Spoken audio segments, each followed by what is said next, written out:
தருமபுரி மாவட்டம் பெண்ணாகரத்தில் கைகள் கட்டப்பட்டு கழுத்தறுத்து பெண் கொலை செய்யப்பட்ட வழக்கில் பெண் ஹோமியோபதி மருத்துவர் உட்பட 3 போலீசில் கைதாகியிருக்கின்றனர். தகாத உறவை தட்டி கேட்டதால் அரங்கேறிய சம்பவத்தின் பின்னணி என்ன?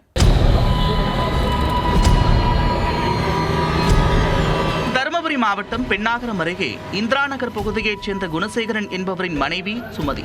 45 வயதுடைய இவர் கடந்த 10 வருடங்களாக கணவனை பிரிந்து வாழ்ந்து வருகிறார். சுமதி அரசு மருத்துவமனையில் காசநோய் பிரிவில் தற்காலிக கிராமப்புற உதவியாளராக பணியாற்றி வந்துள்ளார். இவர்களுடைய 2 மகன்கள் ஓசூரில் தனியார் கம்பெனியில் வேலை செய்து வருகின்றனர்.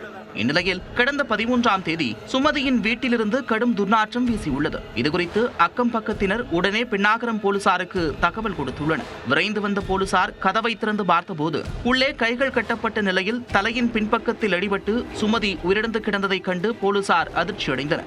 உடலில் பல்வேறு இடங்களில் வெட்டுக்காயங்கள் இருப்பதை கண்ட போலீசார் திட்டமிட்ட கொலை என்பதை உறுதி செய்தனர். சம்பவ இடத்திற்கு தடயவியல் நிபுணர்கள் மற்றும் மூப்பனாய் வரவழைக்கப்பட்டு ஆய்வுகள் நடத்தப்பட்டது. மாவட்ட காவல் கண்காணிப்பாளர் ஸ்டீபன் தேசுபாதாம், பெண்ணாகரம் துணை காவல் கண்காணிப்பாளர் மகாலட்சுமி உள்ளிட்டோர் நேரில் சென்று ஆய்வு மேற்கொண்டனர். கொலையாளி யார், தனியாக இருந்த பெண்ணை கொலை செய்ய காரணம் என்ன உள்ளிட்ட பல்வேறு கோணங்களில் விசாரணையை தீவிரப்படுத்தினர். இந்நிலையில் சம்பவத்தன்று சுமதியின் உறவினர் ஒருவர் மற்றொரு இளைஞருடன் அவரது வீட்டிற்கு வந்து சென்றதாக தகவல் கிடைத்துள்ளது. அங்கு அடையாளங்களை வைத்தும் சிசிடிவி காட்சிகளின் அடிப்படையிலும் அதே பகுதியைச் சேர்ந்த அரவிந்த் மற்றும் சிறார் ஒருவர் என 2 பேர் விசாரணை வளையத்திற்குள் கொண்டு வரப்பட்டனர். அதில் சுமதியின் கொலைக்கான பல திடுக்கிடும் காரணங்கள் வெளிவந்தன.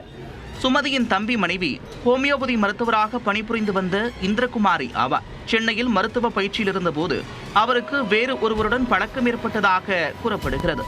நாளடைவில் தகாத உறவாக மாற அது மருத்துவர் இந்திரகுமாரி ஊர் திரும்பியதும் தொடர்ந்ததாக கூறப்படுகிறது.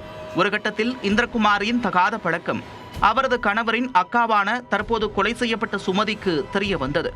தம்பியை ஏமாற்றியதாக சுமதி இந்திரகுமாரியை கண்டித்திருக்கிறார். தகாத உறவை கைவிடவில்லை என்றால் தம்பியிடம் கூறிவிடுவேன் என்று சுமதி மிரட்டல் விடுத்ததாக தெரிகிறது. இதனால் அதிர்ச்சியடைந்த மருத்துவர் இந்திரகுமாரி தனது தம்பி அரவிந்திடம் சுமதியின் மீது பல்வேறு குற்றச்சாட்டுகளை கூறியுள்ளார். இதனால் ஓசூரில் இருந்த அரவிந்த் தனது நண்பரான சிறாரை அழைத்துக் கொண்டு பெண்ணாகரம் வந்துள்ளார். சுமதியின் வீட்டிற்கு சென்றவர்கள் தனது அக்காவிற்கு தொல்லை கொடுக்காதே என கூறி மிரட்டல் விடுத்துள்ளனர். அவர்களது மிரட்டலை பொருட்படுத்தாத சுமதி அவர்களுடன் வாக்குவாதத்தில் ஈடுபட்டுள்ளார்.